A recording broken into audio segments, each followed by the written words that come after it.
Hello and welcome to the Gaggle Wobble Challenge. And if necessary, destroy media narratives. I'm George Szamuely. And I just want to record a short podcast updating everyone on the status of the Ukraine negotiations. Just a quick note, please excuse the loud noises. Today is St. Stephen's Day here in Hungary. St. Stephen's Day is really the most important day in the Hungarian national calendar. It commemorates the foundation of the nation state of Hungary. It's August the 20th, so it's Hungary's equivalent of July the 4th, and of course, the day of celebrations ends with a big fireworks display over the Danube River. So if you hear all this banging, it's nothing to worry about. It's just the fireworks outside. Anyway, back to the Ukraine negotiations. So as you recall, President Trump met President Putin in Anchorage, Alaska, over the weekend. And while the information about what happened in Alaska was sparse, evidently there was an understanding reached between the two presidents in which, at the very least, President Trump seemed to understand what the Russian position is on Ukraine. Namely, the problem is NATO expansion and the creation of a kind of a NATO garrison state on Russia's border. So that was Friday, and then President Zelensky was summoned to come to Washington on Monday, and of course he arrived with a phalanx of his minders and supporters and champions, namely all of the key powers of the EU and, of course, NATO. So there was the big meeting in the White House on Monday, and following that meeting, the Europeans all declared that President Trump had committed himself to to robust security guarantees for Ukraine. The story was that the Europeans would provide the manpower, and that somehow this would be done in coordination with the Americans. The Americans would maybe provide air power or whatever.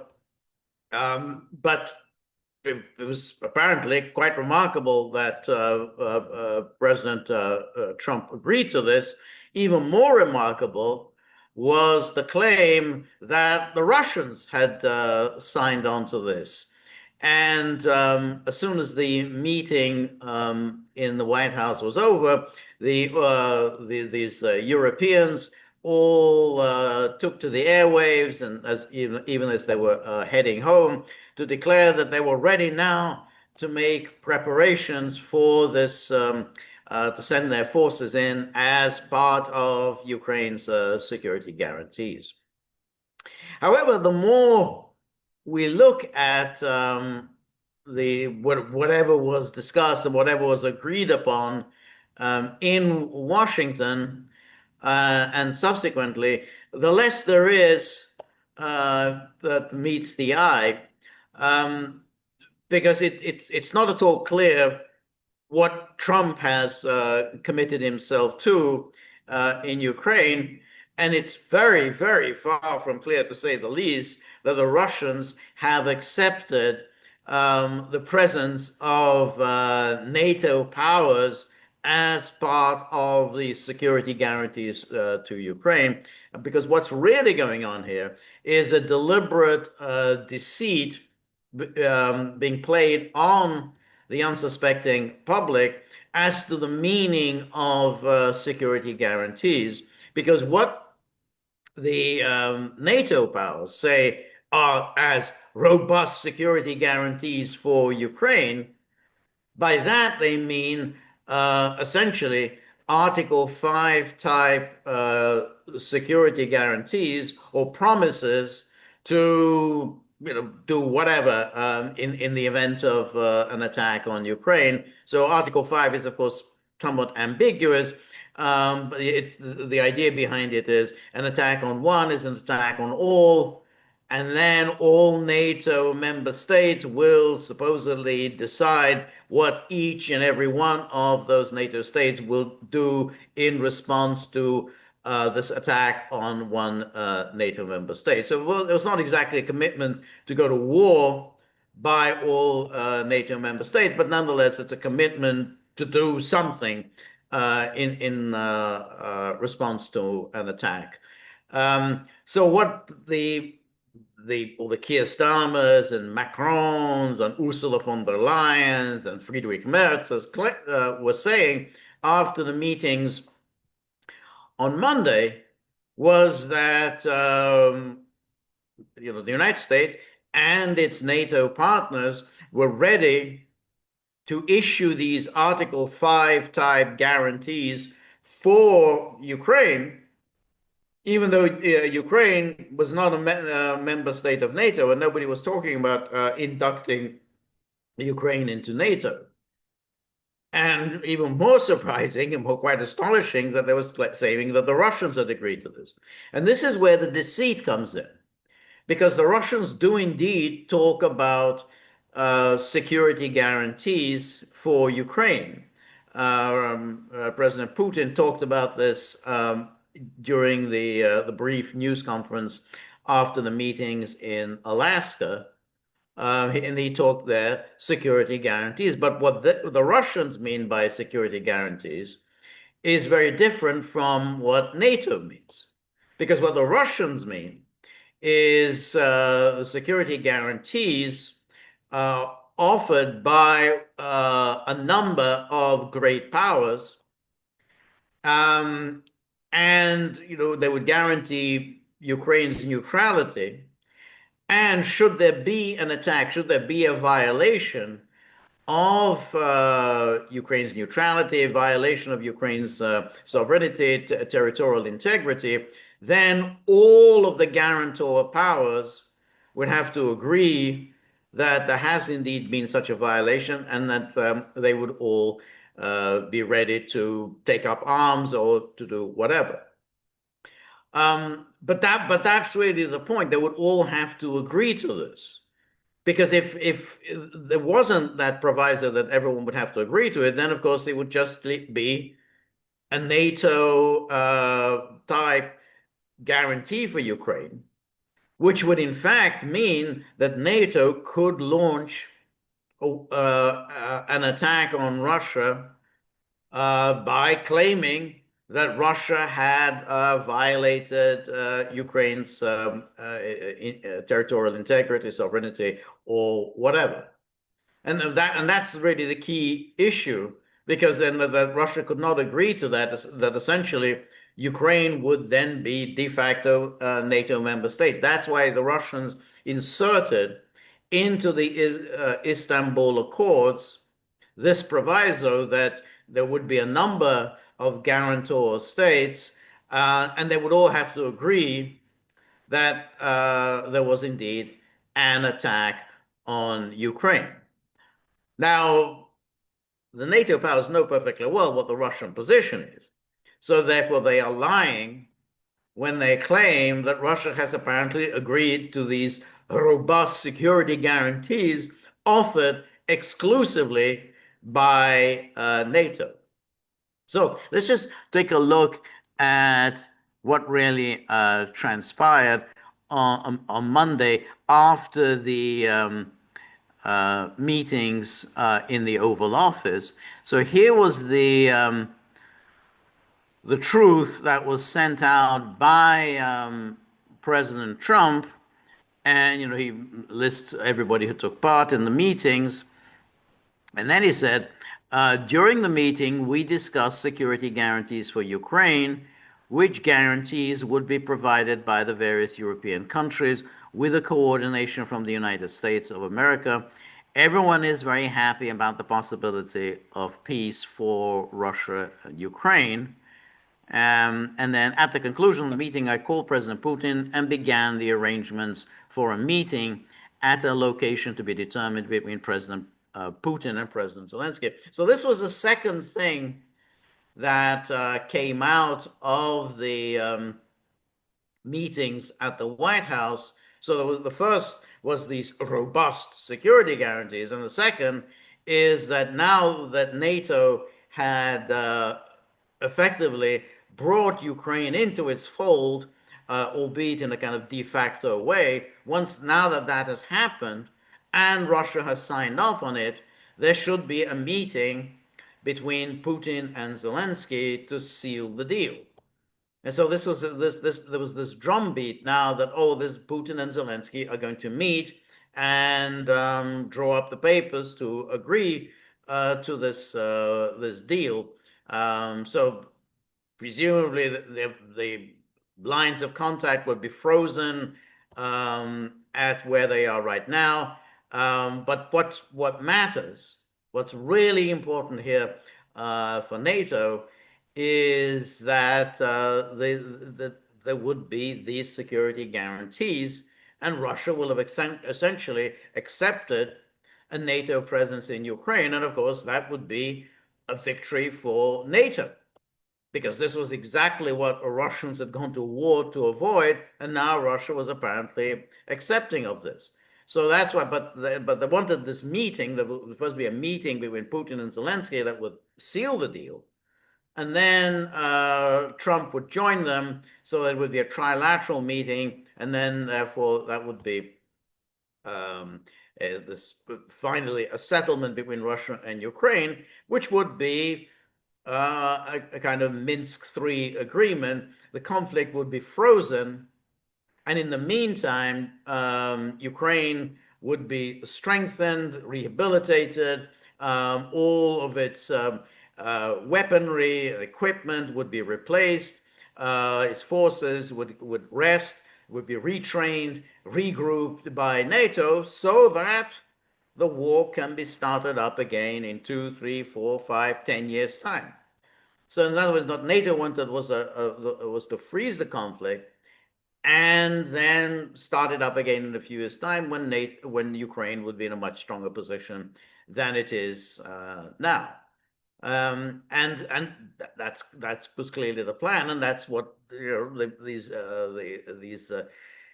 NATO leaders were so exultant about on Monday. They thought they've got what they really wanted. And so, but what they were suggesting was that Russia had accepted this, which would be a major defeat for Russia to accept anything like this. And then, here's this. This is the president of the European Council, Antonio Costa, ecstatic that they've got this deal. And then EU and allies must accelerate work on Ukraine's NATO-like security guarantees. So NATO-like security guarantees. They're already talking about that.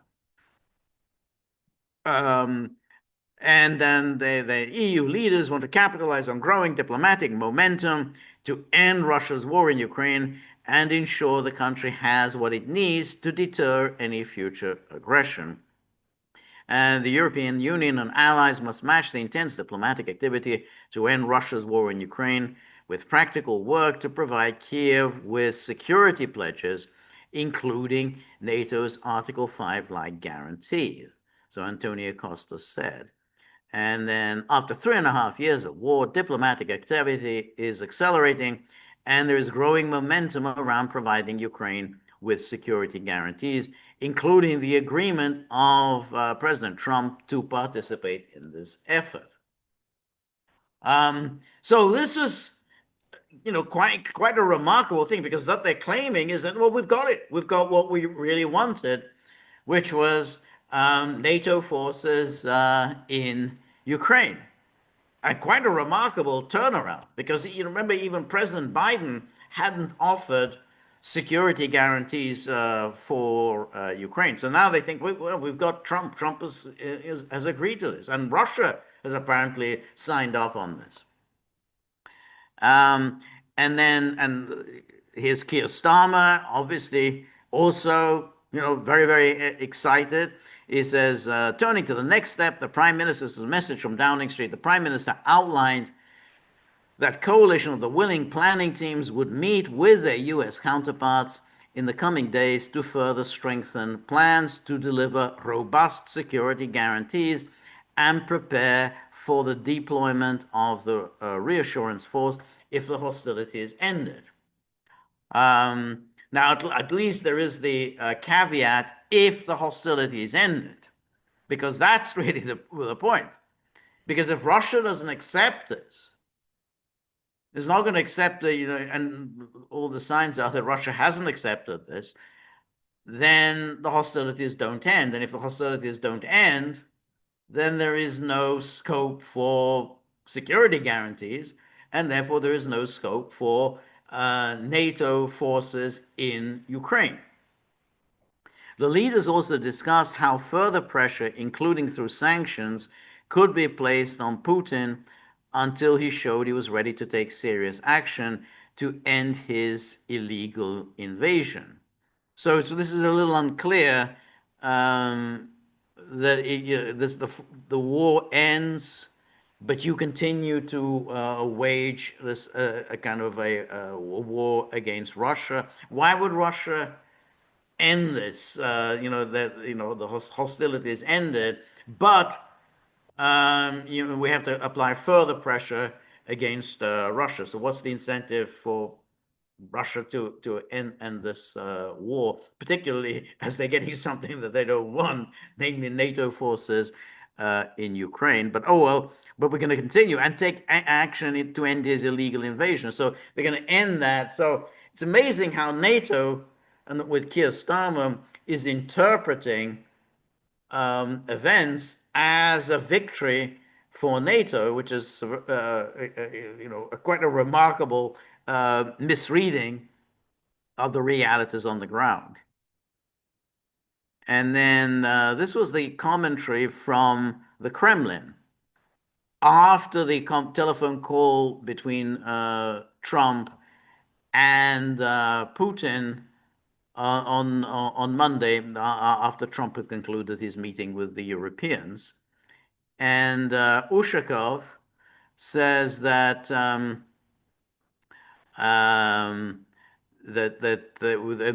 apropos of the question, because Trump obviously had raised the issue with Putin about Putin's meeting with Zelensky. As we know, Putin doesn't want to meet with Zelensky because obviously any meeting like that would just simply be a clown show, a media circus.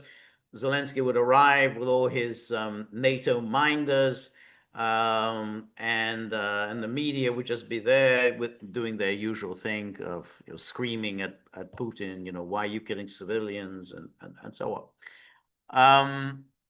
So I think and Putin obviously has said many times in the past he doesn't regard Zelensky as a legitimate ruler in Ukraine because he should have run for re-election in 2024. That was the election was cancelled, ostensibly on account of martial law, and they can't have elections. So he doesn't regard him as legitimate, and he would not agree to meet Zelensky unless there was something to sign, something specific to negotiate and to sign. Without that, just a kind of a general chit chat would be a disaster. Nonetheless, the Russians being very polite, and so Ushakov says in this regard, in particular, the issue was discussed that it would be necessary to study the possibility of raising the level of representatives of the Ukraine and Russian sides. That is, those representatives who participate in the aforementioned direct negotiations. So yeah, sure, we can have more senior level figures meeting on both sides, but nothing here about a meeting between Zelensky and Putin. And then here was the commentary. This was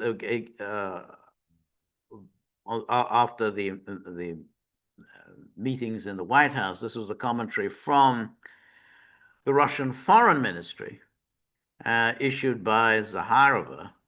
And she says, we reaffirm our repeatedly voiced position on our categorical rejection of any scenarios that envisage the appearance in Ukraine of a military contingent with the participation of NATO countries, which is fraught with an uncontrolled escalation of the conflict with unpredictable consequences. Statements on this matter by individual European countries, including Great Britain, essentially record their openly provocative and predatory aspirations in the Ukrainian direction. So this is quite explicit by saying we will never accept NATO forces on Ukrainian territory. And then Lavrov gave an interview yesterday in which he made clear that the issue of but Ukraine and national sovereignty, and essentially said that given the coup, the legitimate coup of 2014, and the openly hostile policy pursued by Ukraine since 2014, it means that Russia is not bound by observing the 1990 Declaration of National Sovereignty, because those are the conditions for Russia to accept the independence of Ukraine. So therefore that they made the Declaration of State Sovereignty, in which Ukraine declared that it would be neutral. It would not join any military alliances. Obviously, it also declared that it won't aspire to be a nuclear power. And so that was the condition under which Russia accepted Ukraine's independence. Since Ukraine clearly did not pursue that policy, and then Ukraine, after 2014, openly pursued the policy of joining NATO, and even mumbled about getting nuclear weapons, the Russians said, well, there's no reason for us to respect the independence of Ukraine. Because, if we'd known that this is what Ukraine would do, we would not have accepted independence in 1991. And so that is saying there that, and then Lavrov was asked about these bilateral or trilateral negotiations, and then he said, we do not reject any forms of work, neither bilateral nor trilateral. Russian President Vladimir Putin has repeatedly spoken about this.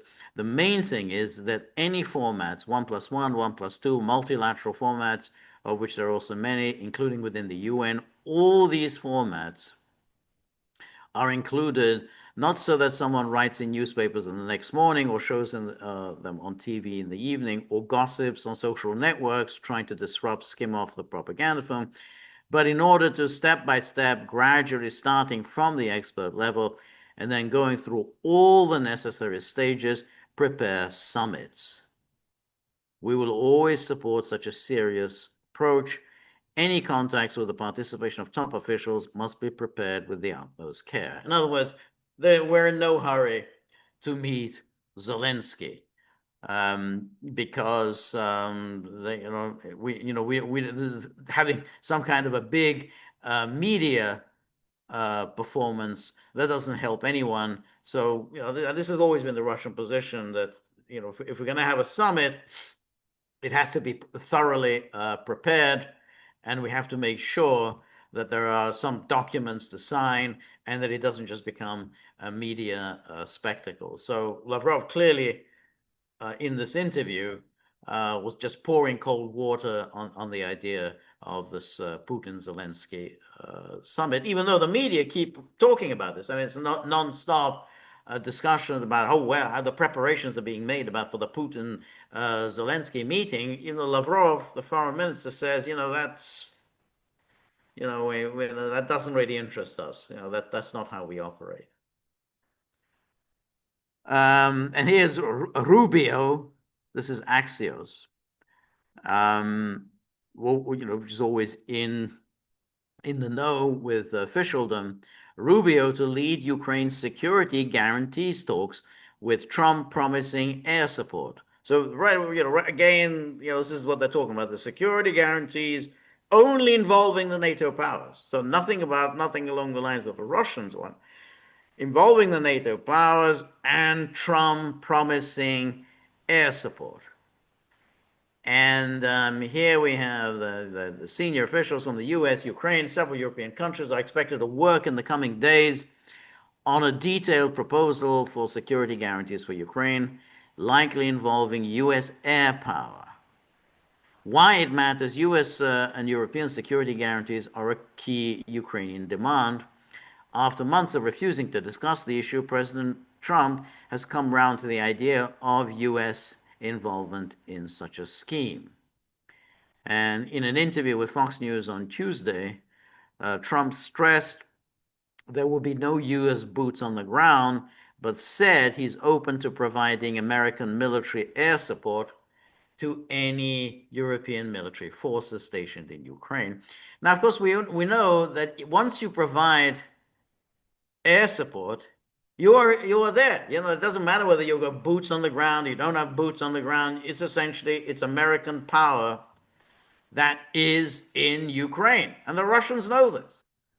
This issue of boots on the ground matters not in the slightest, and everyone's always known that the Europeans don't have the airlift capacity, the logistics, the manpower, the capability of none of it to embark on a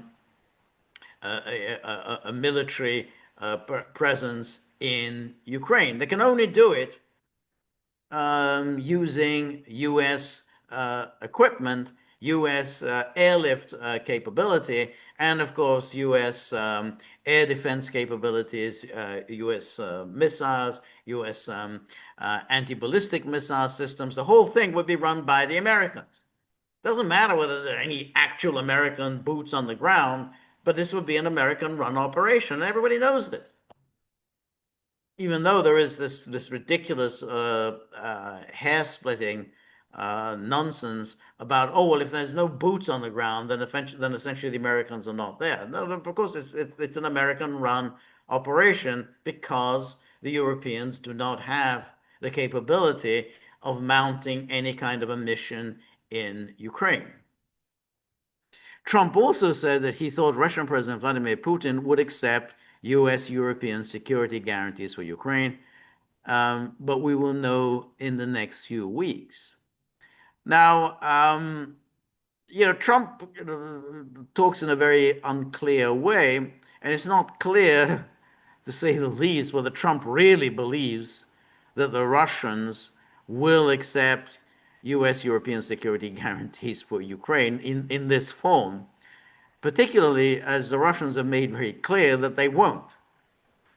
So Trump is very shrewd.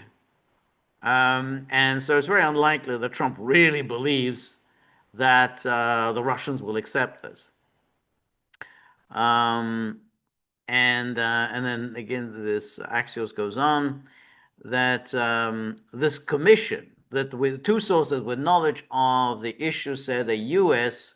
European Ukrainian commission was formed to draft a proposal for security guarantees. So notice US, European, Ukrainian, so no Russian involvement. The commission is headed by Secretary of State Marco Rubio, with national security advisors from Ukraine and European countries also participating in the discussions. And then the Times of London is getting very, very excited. This is the Murdoch paper, and they're already, hey, this is fantastic. We've got NATO in Ukraine. That's what we wanted all along. And it's Trump offers air support to Ukraine as he pushes for summit. He hasn't said anything like that. At best, you can say that he hasn't ruled it out, but he hasn't offered. I mean, there's absolutely said nothing that he's going to offer air support. He just said, maybe that's something, we're going to look at. U.S. President rules out NATO membership for Kiev, suggests Putin and Zelensky meet each other before he joins them. And then here, negotiations intensified on the detail of security guarantees before a virtual meeting of NATO military leaders on Tuesday.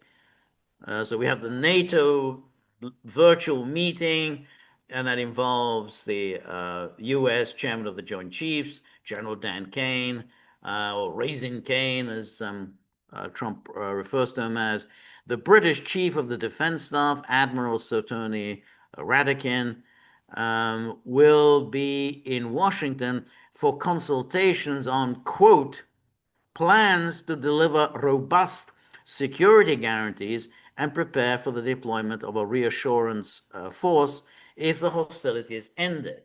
So this Downing Street has this, if the hostilities ended. We're nowhere near ending it. But they're putting this out. They're essentially trying to lock Trump in, and they're trying to raise the public expectations that we're very close to the deal that NATO has dreamed of. People don't read to the end of the sentence, if the hostilities ended. The hostilities are not going to end. Russia's not going to end the hostilities if NATO insists on bringing NATO forces into Ukraine, which is what General Dan Kane, Sir Tony Radakin, and Keir Starmer are talking about. And then during the virtual meeting, Starmer and Macron also discussed how pressure could be placed on Putin until he showed he was ready to take serious action to end his illegal invasion. Macron told French TV that Putin is a predator, an ogre at our door who needs to keep eating for his own survival, and that Europeans must not be naive about him. Does that sound like NATO is settling for some kind of a peace deal with Russia? Does that sound like somebody who's ready to work with Russia, ready to bring this confrontation with Russia to an end? No, of course not. You can see what the plan here is.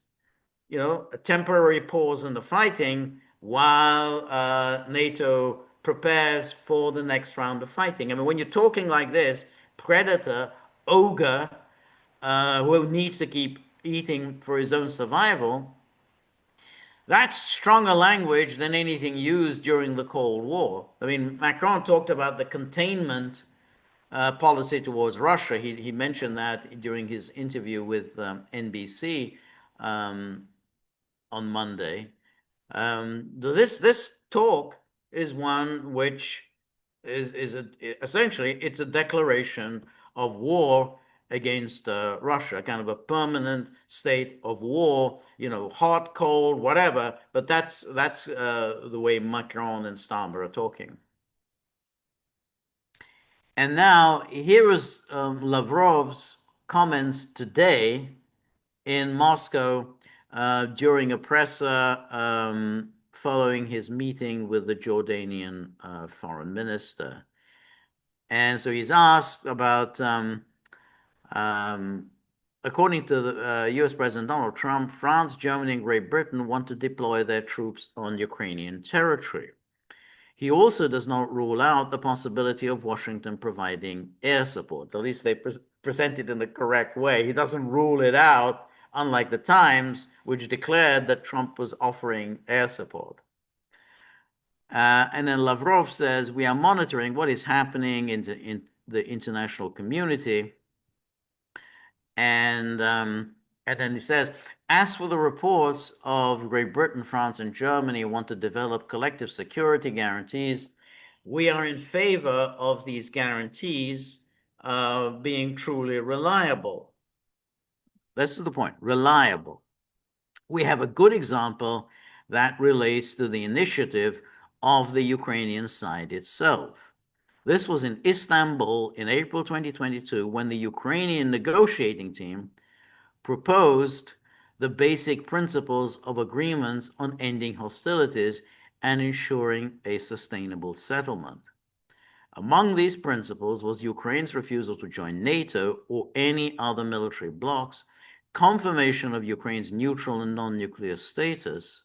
In this context, the Ukrainian side proposed, and our delegation then agreed, to develop security guarantees to which all permanent members of the UN Security Council would be participants. This is the Russian Federation, the People's Republic of China, United States, France, Britain, plus individual states, Germany, Turkey were mentioned. And other countries may be interested in joining this group of security guarantors. Now, keep in mind, there's nothing at all unusual about such an arrangement.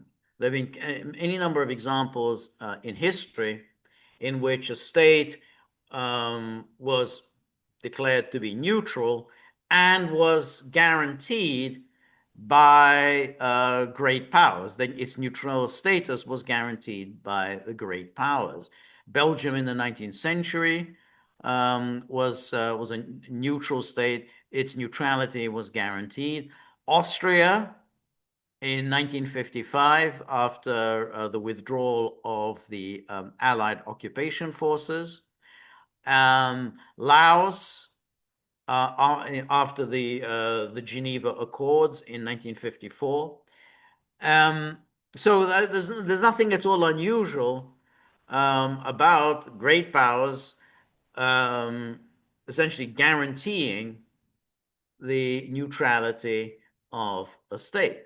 But the point is, and not just great powers, the great powers who may have interests adverse to one another, as was clearly the case in Austria, where it was clearly the Soviet Union and the Western occupation powers. They were the guarantors, as was also the case in Laos, where it was also the Soviet Union, China, North Vietnam, and the United States were the guarantors of the neutrality of Laos. So nothing at all unusual about this. And so here, and then says, in that context, the Ukrainian proposal clearly meant those guarantees would be equal. The security of all interested parties, including Ukraine's neighbors, would be ensured on an equal, indivisible basis. That approach was supported by the Russian side at the time in April 2022. The paper was initialed. We were ready to sign an official agreement following that initialing. But as is well known, Russian President Putin repeatedly reminded us of this. The then Prime Minister of Britain, Boris Johnson, arrived and forbade his proteges in Kiev to sign anything, demanding that military actions be continued. If it were not for this circumstance, I think much could have already been done to ensure a sustainable settlement, to ensure the interests of all countries, states, and peoples living in our common geopolitical space.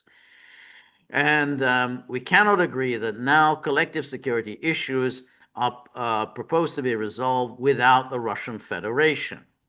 So you're not going to do what you're doing now, making all these preparations, which is what the media keep reporting, that these preparations are being undertaken to deploy this robust security force into Ukraine. He said it cannot be resolved without the Russian Federation.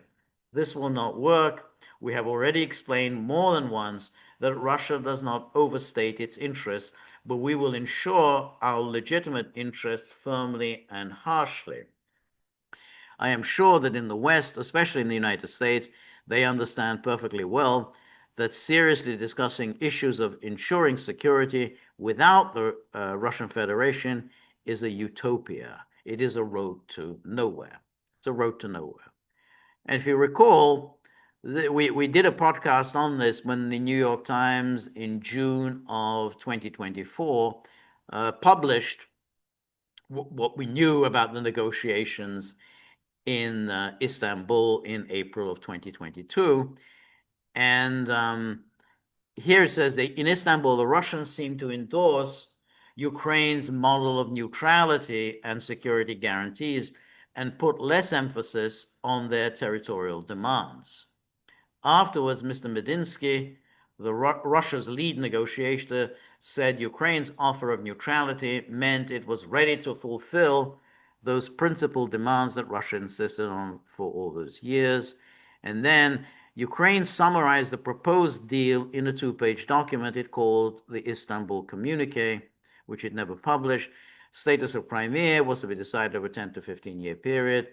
And then they said Mr. Zelensky and Mr. Putin would meet in person to finalize a peace treaty and strike a deal on how much Ukrainian territory Russia will continue to occupy.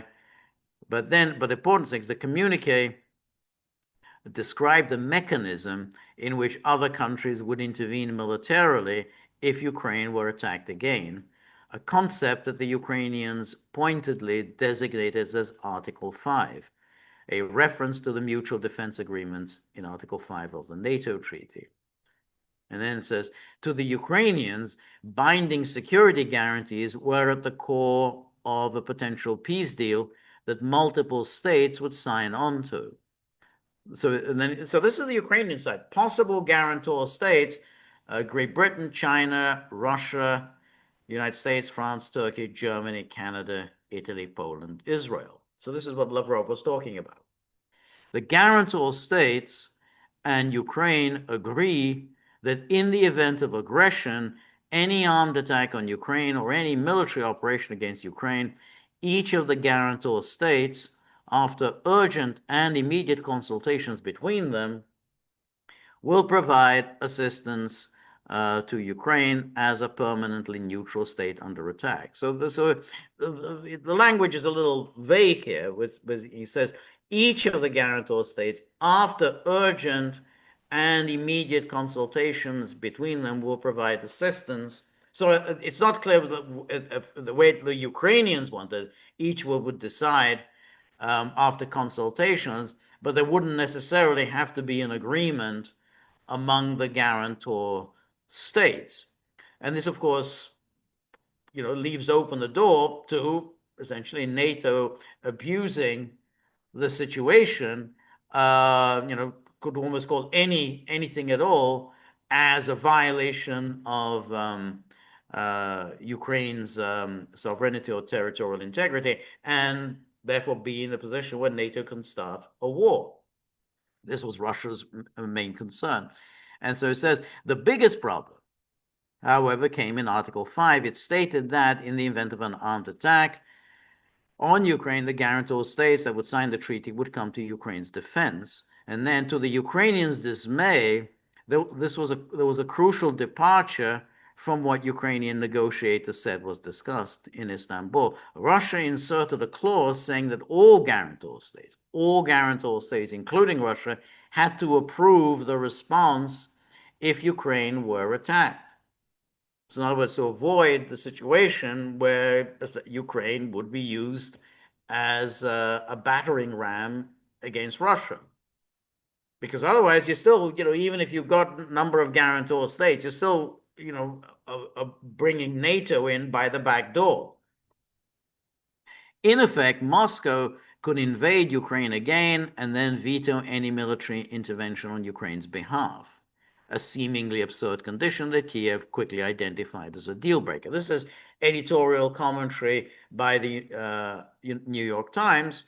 Okay, New York Times can argue that, However, you could just as easily say, in effect, the NATO powers could cry Russian attack on Ukraine and use that as an opportunity to begin some kind of a military operation against Russia.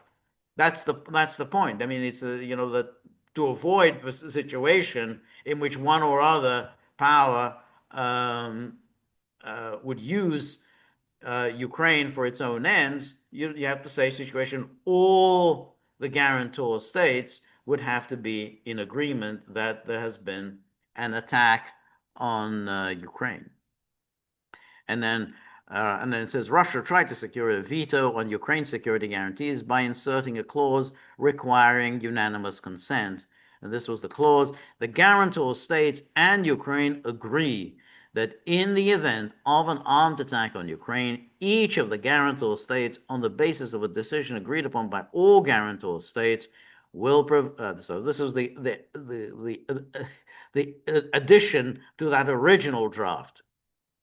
Each of the guarantor states, on the basis of a decision agreed upon by all guarantor states, will provide assistance to Ukraine as a permanently neutral state under attack. So that was what was the Istanbul Agreement. Obviously one can argue about this, but accepting this would have saved, I don't know how many hundreds of thousands of lives. And you still have to think that this war has continued, and we're still exactly where we were before. And there they go again, the NATO powers essentially doing this kind of unilateral issuance of security guarantees, knowing that Russia will not accept this, and therefore knowing that the war would continue. And then here, this is from TASS, just to indicate how the Russians are not at all planning for a meeting between Putin and Zelensky. It says here, Russia's proposal to organize online work via 3 groups remains unanswered by Ukraine. And here we have Ukraine has not yet responded to the Russian proposal made in Istanbul to organize online work in 3 groups. So the Istanbul we're talking about now. This is the work that's been, the meetings that have been going on really over the past couple of months. This isn't the Istanbul meetings from 2022, but over the past couple of months, the Russians and the Ukrainians have been meeting and discussing issues such as exchanging prisoners of war, exchanging the bodies of dead soldiers, and exchanging wounded soldiers. So here, it says Lavrov saying proposal made is to organize online work, and says at the 3rd round, our negotiators proposed to form 3 working groups in order to consider issues on the agenda, more specifically, groups of military, humanitarian, and political issues. So far, there's been no response from Ukraine. Lavrov pointed out that Russia has also proposed to elevate the level of the heads of delegations at negotiations with Ukraine. This goes back to, remember, we were talking about Ushakov after the telephone call between Trump and Putin on Monday, said, yeah, we discussed raising the level of the meetings. Nothing about Putin meets Zelensky, but yeah, we'll raise the level of the meetings. And here's Lavrov saying, yeah, we're ready to raise the level of the heads of the delegations. Following a telephone conversation the day before yesterday with President Trump and President Putin, they voiced a proposal not only to carry on with these negotiations, but also to think about raising the level of the heads of delegations. So you can see how the Russians are just going about their own, they're pursuing their own timetable, they're pursuing their own agenda, completely oblivious to all the hysteria in the Western media. Oh, the Putin Zelensky meeting is being arranged. Trump is going to join. You know, robust security guarantees are being planned. You know, U.S. air power is about to be deployed in Ukraine, and none of that is really happening. This is all kind of make believe by the Western media, which kind of indicates that really we're nowhere near to for this war to come to an end. But what the Western media are doing, of course, they sort of know that it's not going to come to an end, but they want to present the story, and you know exactly what the story that they're trying to present. That we were so close to a deal, and the horrible Russians, the evil Putin, has sabotaged yet another deal. Um, and then this fully aligns with our proposal. This is Lavrov still talking, which I just mentioned, that within this process, a dedicated bloc should address the political aspects of the settlement alongside the military and humanitarian issues. And then clearly the reaction of the Ukrainian side does not depend on us. But since President Trump responded positively to this idea, we expect that he will pursue it, explain it to the Kiev representatives, and secure a response. So this is the Russians continue with their very, very polite, very respectful treatment of President Trump, claiming that he understands Russia's position and is very much in alignment with the work of the Russians. It would be an important step towards raising the level of negotiations, increasing the degree of specificity, and moving closer to the consideration of key issues that would need to be resolved for sustainable settlement. And so that's where we are at the moment. There's no meeting between Putin and Zelensky on the horizon. The Russians are not going to accept unilateral security guarantees issued by the NATO powers. They're not going to accept NATO forces on Ukrainian territory. They're not going to accept U.S. air power, whether there are U.S. boots on the ground or not. This is really largely a kind of a media exercise done in conjunction with NATO. I mean, NATO is really behind all of this to uh, essentially justify a NATO escalation of the war in Ukraine, because that's what NATO is really trying to do here. They want to escalate this war by showing that somehow NATO was ready to settle and that the Russians were balking at a very, very reasonable deal. And they're saying that it was Trump himself who was involved in the deal. And so, look, Mr. President, look how the Russians are treating you with contempt. Now's the time to escalate. So that's the plan here. And unfortunately, it's rather a cynical political media operation of the kind that we have been more than used to in recent years by NATO. Anyway, that was my update on the state of the Ukraine talks. Thank you very much for joining me. And remember, if you like the gaggle, please like, share, and subscribe. See you soon.